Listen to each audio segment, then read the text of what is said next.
یہ اس کا فضل ہے، اس کا معاذ کرم ہے کہ جنہوں نے تراویح پڑھی، جنہوں نے نہیں پڑھی وقت ان کا بھی گزر گیا،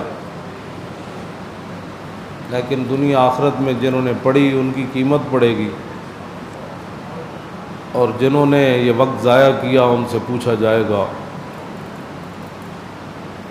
فَمَن يَعْمَلْ مِثْقَالَ ذَرَّةٍ خَيْرًا يَرَهُ وَمَن يَعْمَلْ مِثْقَالَ ذَرَّةٍ شَرًّا يَرَهُ۔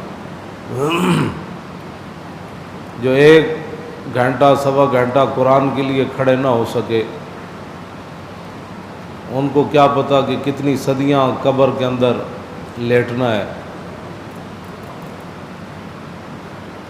وہاں تو اٹھانے والا بھی کوئی نہیں آئے گا، اور حال احوال پوچھنے والا بھی کوئی نہیں آئے گا۔ انگریز کے دور میں جب یہاں انگریز تھے تو اس وقت مسلمان ناول پڑھتے تھے۔ اکبر الآبادی یہ بڑے مزاحیہ شاعر ہیں، اور یہ علامہ اقبال کے پائے کے ہیں،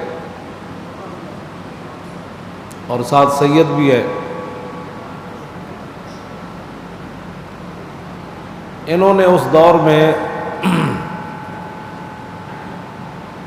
لوگوں کو مزاحیہ شعر کے اندر ایک تنبیہ کی، الا یا ایھا الطفل بجو راحت بناول ہا، کہ قرآن سہل بود اول ولیکن استاد مشکل ہا۔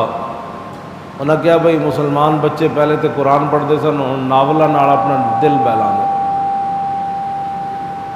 کلمہ تو پڑھ لیا لیکن آگے کلمے کو نبھانا ان کے لیے مشکل ہو گیا۔ ہن اکبر الآبادی دا دور تے گزر گیا، ہن ہے کرکٹ دا دور،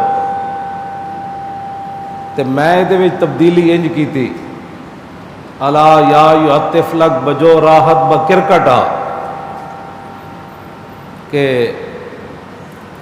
اب مسلمانوں کے لیے راحت اور سکون کا جو سامان ہے وہ کرکٹ کے اندر ہے۔ جو قوم ایک گھنٹہ قرآن کے لیے کھڑا نہ ہو سکی، وہ کئی کئی گھنٹے کرکٹ کا میچ دیکھتی رہی۔